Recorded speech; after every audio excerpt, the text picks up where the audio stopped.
I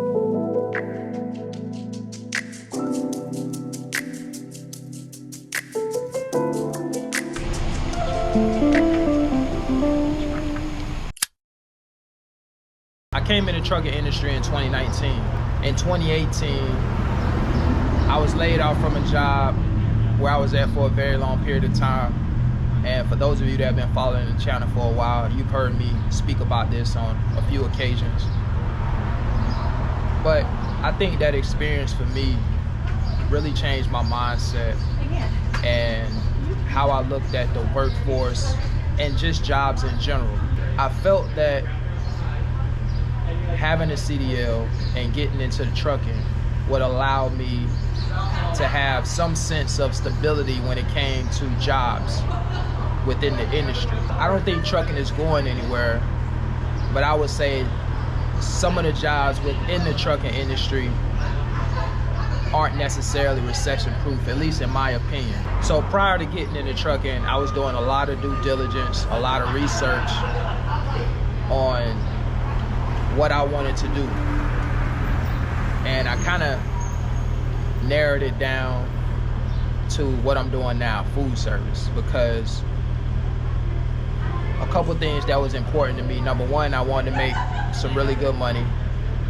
Food service checks that box for me. And I also wanted to stay local.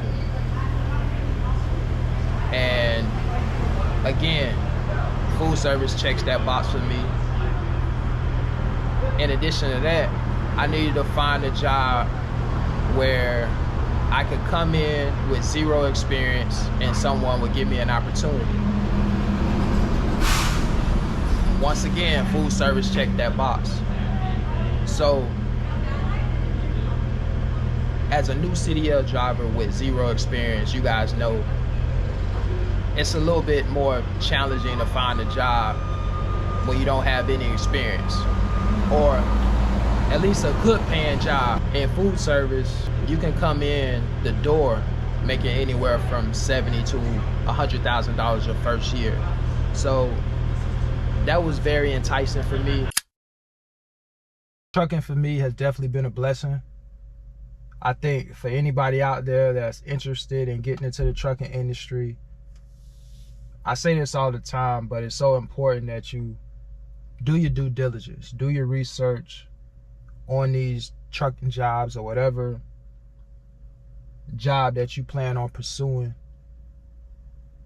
Because the one thing about trucking is that it's very similar to the stock market in a sense that it's volatile, meaning that there are ups and downs, fluctuations, and it's just, you know, a lot of ebbs and flows in the trucking industry. You really want to choose a job where the work and the pay is pretty consistent throughout the course of a year. And if that's not the case, you have to know that, and you also have to manage your money in a way where you're saving money, having it put to the side for those slow periods. I still think trucking is a pretty good industry to be in. It's not for everybody, but that's something you don't realize until you're actually out here and you're doing the work. Trucking can be very taxing on your body, depending on what you're doing. Trucking can lead to an unhealthy lifestyle, depending on what you're doing. A piece of advice that I would give to anybody that's looking to get into trucking, and you're in that research phase where you're just doing a lot of due diligence on trucking and certain jobs within the trucking industry. You're watching all these different videos and, you know, just consuming all the information like you're supposed to. That's what I did before I came in the industry, so I get it. The one thing I would say is that, and this is just coming from me as a truck driver and also as a content creator in this space, listening to other people talk about trucking, take what you hear with a grain of salt. Don't take it as face value. There's a lot of misinformation out there.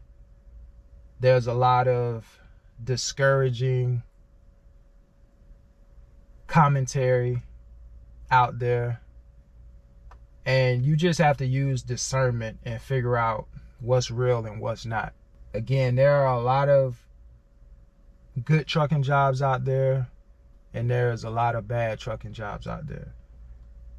I've said this time and time again, but I don't think all jobs are created equal. I don't think all companies are created equal. As a matter of fact, I just had someone comment last night about a company that they work for, and he was just talking about how the truck that he's driving is basically on his last leg. I won't get into detail about everything that he said, but I just know if I was in the situation that he described in that comment, I wouldn't be at that company. So, you know, you guys have to make really good decisions on certain jobs, certain companies, all these sorts of things, so you can have the best experience possible while being a truck driver. I personally wouldn't be at a company that wasn't meeting my needs and the things that I want out of a company. They may not check all the boxes 100%, but it's got to be close to that number for me to work for a company and stick around. It's a lot of jobs out there, guys. Don't settle when you know you deserve better. Keep applying. I said this again. Rejection is just redirection. Don't put all your eggs in one basket. While you waiting on one opportunity, the next opportunity could be the right job for you. So keep your options open and don't get so set on one trucking job, even if you have to move. And I think that's another thing that we don't talk about much, but the right job for you may not be in the city that you live in. It may not be in the state that you live in. Sometimes you may have to pivot and move altogether. And I know economically that could be tough for a lot of people out there right now. It's a lot of, you know, trying times financially. A lot of people may not be in that position to make that type of move, but if you are, the right job for you may be in a different state, maybe in a different city. So I think that's something else to keep in mind. But overall, for me, man, trucking has been a huge blessing in my life. Coming into this industry with my first trucking job, I definitely got off to a rough start. It was a rough 4 months, but once I got past that, I seen the light at the end of the tunnel. And luckily for me, I do have a pretty positive mindset, and I'm very optimistic. And I think that's one of the traits that I have that really keep me moving in the right direction. So now look, I'm in a pretty good position in terms of my job. I'm able to do all the things that I want to do outside of work and not feel exhausted and burn out. Obviously the money is good, and I'm just in a pretty good situation right now, so I can't really complain. I don't know what the future holds, we'll see, but at this moment I'm cool. For me to leave GFS, the situation would definitely have to be worth it. I'm not just going to another job just to go to another job. It's got to be worth it for me, and preferably I really don't want to do touch freight work once I leave going food service, because I already feel like I'm at the best food service company. So for me to go to another food service company, it's just not ideal. It's not something that I would plan on doing. Let me know your opinion. How has trucking impacted your life? Drop it in the comments. Look guys, until the next video, I'll see you guys on the next one. Y'all take care. Peace.